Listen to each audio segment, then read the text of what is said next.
Welcome to A Day in Their Boots, where we walk alongside the people shaping future of public safety. I'm John Myer. Today we're spending time with partners, innovators, and leaders who are making a real difference in law enforcement and the communities they serve. Joining us today is Sean from Sworn AI. Sean, thank you so much for joining us. Pleasure to be here. Thanks for having me. Sean, walk us through what is Sworn AI? It's a health and wellness platform for public safety. It takes in their computer-aided dispatch data.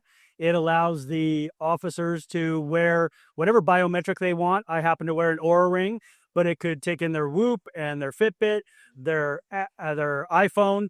It takes all that biometric data in. It combines that with a daily survey that takes about 10 seconds to fill out. And then the AI analyzes all of that and makes recommendations to the officer about how better to manage their stress, to improve their wellness, their fitness, their nutrition, their sleep, all aspects of their health and wellness. Well, besides the challenges that you're solving not only for an individual officer, but what challenges are you solving for law enforcement or departments or communities? Yeah, so the platform itself is geared toward the officer, trying to help the readiness, the resilience for a police officer. And by that, it's also anonymous. So the department doesn't have access to their biometrics. It doesn't have access to their specific surveys. Of course, the agency has access to their CAD data, just because that's their data. So what they see is, from an agency's perspective, is they see the overview. They see the high 35,000 foot level of, here's how we look readiness wise. Here's how our stress is. Here's what our fitness is. So they're able to use it as a way to know the trends, the patterns, the ups and downs of their agency in that regard. So it's helping them to better recruit, better retrain, but also to tailor any programs to the officers based on where the agency is. Where do you see adoption within law enforcement of Sworn AI? So it's not meant just for the officer. So we're seeing adoption throughout the entire department. There are dispatchers who find usefulness in it because they are, of course, have computer dispatch calls that they handle, and there are stressful calls, and so we can take into account those. It could be used by family members of the officers too. So as an officer, I could have my wife or a spouse use it, and they could be my accountability partner. So not only could they use the platform, because that's how we license it, but they can also be my accountability partner, so that if I went to a call, as I used to go back in the day, and I had a stressful day of many calls in a row, my wife could be alerted to the fact that I had higher than usual call stress today. And she could help me out when I came home, or at least be aware of what I'd gone through that day, as opposed to, how was today? Oh, it was fine, right? And we just sort of bury it. I can see that as hugely beneficial for the home life for not only officers, but anybody within law enforcement or a public servant, is that there are stressful times throughout the day. And to remove some of the stress factors in your home life where you come home, can make it a better life quality. Right. Well, and it's just an awareness and an understanding. My wife, when I would come home, she'd ask me how my day went. The last thing I was going to do was tell her specifics of what I went through, because I was traumatized by those calls. I don't want her to have to know that I went to a drowning child call, or a sexual assault, or somebody lost their spouse in a car accident to a DUI. So we just say it was fine, or it was a bad day, but they don't have any sort of awareness to that. If they could understand that, look, this day was worse than most other days, maybe there could be some comfort, there's some awareness. They can also be in tune with my biology, right? The fact that, okay, it does look like you're more stressed now. Have you thought about using the department's employee assistance programs and calling somebody and talking to them about this? So the spouse or the accountability partners can help that officer to seek those services, because by and large, officers won't make those calls. They won't seek these opportunities out. They'll just bury it deep and then let's go about their day. Yeah, they'll put it in a box and deal with it. There will be a time. My question is, how do you address some of the concerns or challenges around the privacy of this data? Your spouse sees the data, sees that you might need that portion of it. You're giving them some access to that, but your department or somebody, there's that data where you might not want them to have it because of a job concern, Right. Or you don't want them to worry that you've got everything. Yeah. they don't get it. So one of the neat things about our product is that you don't have to use your agency's email. Every other product out there or a piece of software, you're going to log in with your agency's email. Ours, you can use, in fact, most do, their own personal email systems. And truly, the data and the product is meant specifically for that officer, that individual. Now, again, the agency will see the CAD part of it, but it's not tied to the officer's biometrics. That's theirs. And from a privacy perspective, we're in AWS's GovCloud. We're CJIS compliant, and the CAD data is stored separate from the biometric data. The biometric data is encrypted. So there's a lot of protections that go into that. Having been a former officer and analyst, I'm very sensitive to the fact that this is a product and a service meant solely for the officer to help them live longer and happier lives, not have heart disease in their 50s. And that's the way we're going to do it. What separates Sworn AI from other health services providers? A lot of the health services nowadays, and I use a lot of them, they're specific to whatever device you're using. So we've seen some of our competitors that will offer CAD data. Okay, that's fine, but they don't integrate biometrics. They don't integrate a daily survey. They don't have other types of looks like that. I use the Oura Ring and I love it. It's very specific to sleep with some fitness, but it doesn't take into account my nutrition.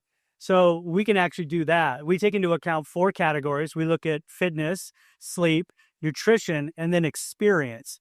And experience is much like what's my cognition. I might have a need to play guitar 18 minutes a day, because if they say you play guitar 18 minutes a day, you'll be better than 99% of the people playing guitar after a year.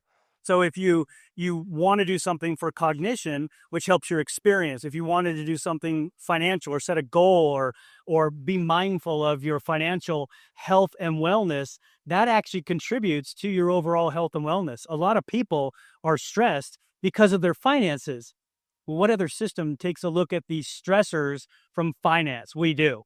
And then, of course, in that experience is activities. So all of those events or activities the officer goes on, and not just CAD related, they're the non computer dispatched calls. They could be self-initiated. It could be that I went to court that day, or I just wanted to log an activity that I was doing, like a community policing project that wouldn't necessarily go into CAD. All of that gets incorporated into the experience aspect. So we're looking holistically at all of those, which is unique. Now, somebody able to bring their own device, right? You integrate multiple devices, variations. So I don't have to conform to something that is one of your products or something like that. You're like, no, you don't have to do it. Bring your own. You already have this. You already spent money on this. Let's integrate it and use that data to provide you a health assessment. That's exactly what we do. It's BYOD, right? Bring your own device. So if they want to wear the Oura Ring, which I love and I wear all the time, I like this because it's a 24/7 biometric. A lot of people like their Apple Watch, and that's great. If you don't sleep in it, though, now you don't get the sleep data. So I would just say whatever biometric somebody chooses to use, whether it's Whoop, Fitbit, you name it, that they can get a big set of data, not just the 4 days they're on or for when they're only wearing that device. So you want to find a device that you're wearing more often than not. Yeah. How do you guys make Sworn AI stand out in the law enforcement technology space? I think by demonstrating our successes, by having officers say, you know what, I got a text today from Sworn. I wasn't even aware that I was stressed out, but after it showed me my biometrics and these calls that I'd gone on that I had forgotten about, because that's what we do. We forget about it and we move to the next one. It gave me a piece of advice on how to deep breathe or to handle the next call. That was helpful to me, or that it sent them a phone number because of the type of incident they went on, again, with the biometrics showing that it was impactful to them. And you should maybe call this phone number that is anonymous counseling, where you can talk to somebody about this, and even have peer counseling too. So it could be another officer in another department that picks up the phone and can say, you know what, brother, I know exactly what you just went through. Here's what I've done. Here's what my counselor said I should do to manage my stress, or to not take this home with me, or to not dwell on this, to try and not let this impact my overall health and wellness. That's where success will be measured. And then, of course, with the department, recruitment and retention of officers. Right now, there is, I don't want to call it a pandemic because it's not, biological, but it is a pandemic in the sense that officers are leaving more than ever before. They're retiring or they're quitting or they're choosing some other profession, and they're not getting hired to satisfy that exit. So the problem is we just have a decreasing number of officers. Those willing to do the job are going to have even more difficulty because they're burdened by extra work now because they're understaffed. And so the department hopefully will be able to recruit people to their agency as a result of using our product, because by using Sworn, they can say, hey, we care about our officers. We care about their health. We care about them having lives outside of police work. We want them to live long, healthy, happy lives. And so we invested in this technology, and we don't get to see all your personal stuff. We're not trying to take your gun if we see your heart rate's up. That's not what it's about, because we can't see that.